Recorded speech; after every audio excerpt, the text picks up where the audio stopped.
Assalamualaikum warahmatullahi wabarakatuh. Perkenalkan, nama saya Denny Pujutomo, peserta Latsar CPNS golongan 3 PDK Makassar tahun 2022. Pada kesempatan kali ini, saya akan menyampaikan mengenai nilai-nilai dasar PNS, yaitu akuntabel dan kompeten. Video ini saya buat guna memenuhi tugas Latsar CPNS golongan 3 PDK Makassar tahun 2022. Selamat menyaksikan. Yang pertama, akuntabel. Pengertian akuntabilitas. Dalam banyak hal, kata akuntabilitas sering disamakan dengan responsibilitas atau tanggung jawab. Namun, pada dasarnya, kedua konsep tersebut memiliki arti yang berbeda. Responsibilitas adalah kewajiban untuk bertanggung jawab yang berangkat dari moral individu, sedangkan akuntabilitas adalah kewajiban untuk bertanggung jawab kepada seseorang atau organisasi yang memberikan amanat. Dalam konteks ASN, akuntabilitas adalah kewajiban untuk mempertanggungjawabkan segala tindak dan tanduknya sebagai pelayan publik kepada atasan, lembaga pembina, dan lebih luasnya kepada publik. Aspek akuntabilitas. Akuntabilitas adalah sebuah hubungan. Accountability is a relationship. Hubungan yang dimaksud adalah hubungan dua pihak antara kedua atau kelompok individu, institusi dengan negara dan masyarakat. Akuntabilitas berorientasi pada hasil. Accountability is result oriented. Hasil yang diharapkan dari akuntabilitas adalah perilaku aparat pemerintah yang bertanggung jawab, adil, dan inovatif. Akuntabilitas membutuhkan adanya laporan atau accountability require reporting.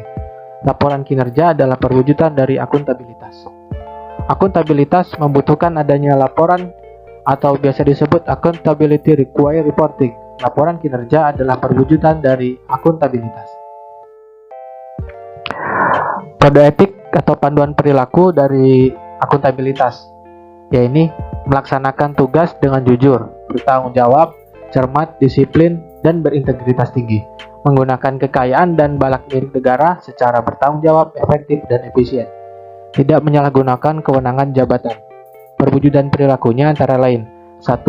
Memenuhi janji dan komitmen. 2. Melaksanakan pekerjaan sesuai dengan prosedur dan ketentuan yang berlaku. 3. Bertanggung jawab atas hasil kerja dan bersedia dievaluasi. 4. Menolak segala bentuk gratifikasi, korupsi, kolusi, dan nepotisme. 5. Mengutamakan kepentingan masyarakat di atas kepentingan pribadi atau golongan. 6. Mencari alternatif cara penggunaan sarana prasarana, bahan, dan alat kerja yang lebih hemat. 7. Memanfaatkan fasilitas BUMN sesuai dengan peruntukannya. 8. Mengambil keputusan dengan objektif saat terjadi konflik kepentingan. Akuntabilitas dan integritas.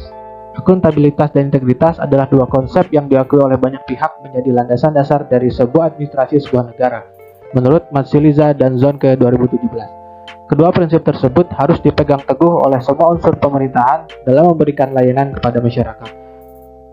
Bahkan, Aulitz mengatakan bahwa sebuah sistem yang memiliki integritas yang baik akan mendorong terciptanya akuntabilitas, integritas itu sendiri, dan transparansi.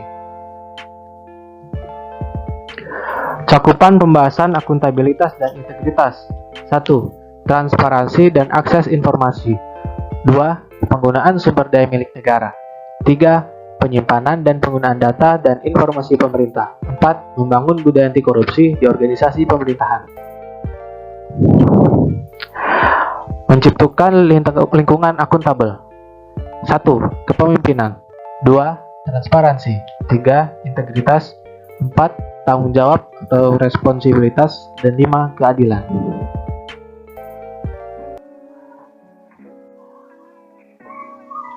Nilai dasar yang kedua yaitu adalah kompeten. Pengertian kompetensi. Kompetensi merupakan perpaduan aspek pengetahuan, keterampilan, dan sikap yang terindikasi dalam kemampuan dan perilaku seseorang sesuai tuntutan pekerjaan. Prinsip pengembangan kompetensi ASN. 1. Upaya peningkatan kompetensi yang dilakukan organisasi maupun individu melalui proses perencanaan, pelaksanaan, dan evaluasi sesuai dengan kebutuhan organisasi dan pegawai. 2. Setiap ASN memiliki hak dan kesempatan untuk mengembangkan kompetensi. 3. Diarahkan pada pengembangan kompetensi sesuai kebutuhan jabatan. 4. pengembangan kompetensi sebagai salah satu dasar dalam pengangkatan jabatan dan pengembangan karir. Kode etik atau panduan perilaku dari kompeten. 1. Peningkatan kompetensi diri untuk menjawab tantangan yang lebih berubah. 2. Membantu orang lain belajar. 3. Melaksanakan tugas dengan kualitas baik. Perwujudan perilakunya. 1. Meningkatkan kapasitas dan kompetensi dari secara terus-menerus. 2. Bertukar pikiran dan berdiskusi dengan rekan kerja, bawahan, dan atasan. Belajar secara mandiri maupun kolaboratif dengan antusias.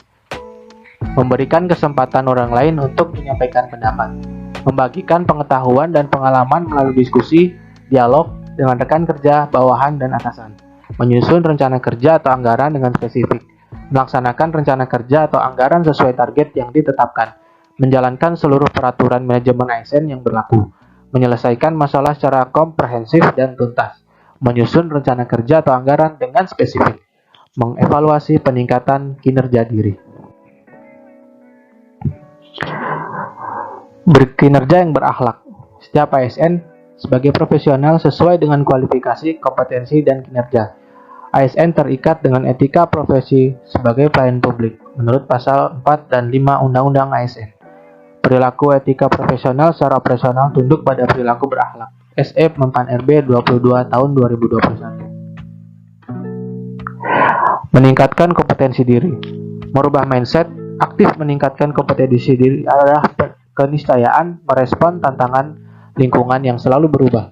Dengan paradigma learn, unlearn, and learn. Warrell Merge learn, unlearn, and learn how to stay current and get ahead. The illiterate of the 21st century will not be those who cannot read and write, but just cannot learn, unlearn, and relearn.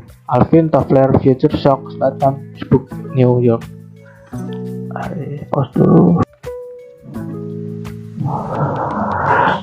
Mengembangkan mandiri secara heterogik atau net-centric, berbasis sumber pembelajaran utama dari internet, jembatan belajar yang lebih personal.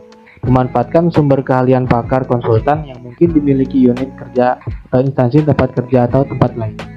Melakukan jejaring formal, informal, yang mengatur diri sendiri dalam interaksi dengan pegawai lain dalam dan atau luar organisasi. Membantu orang belajar, aktif dalam pasar pengetahuan atau forum terbuka.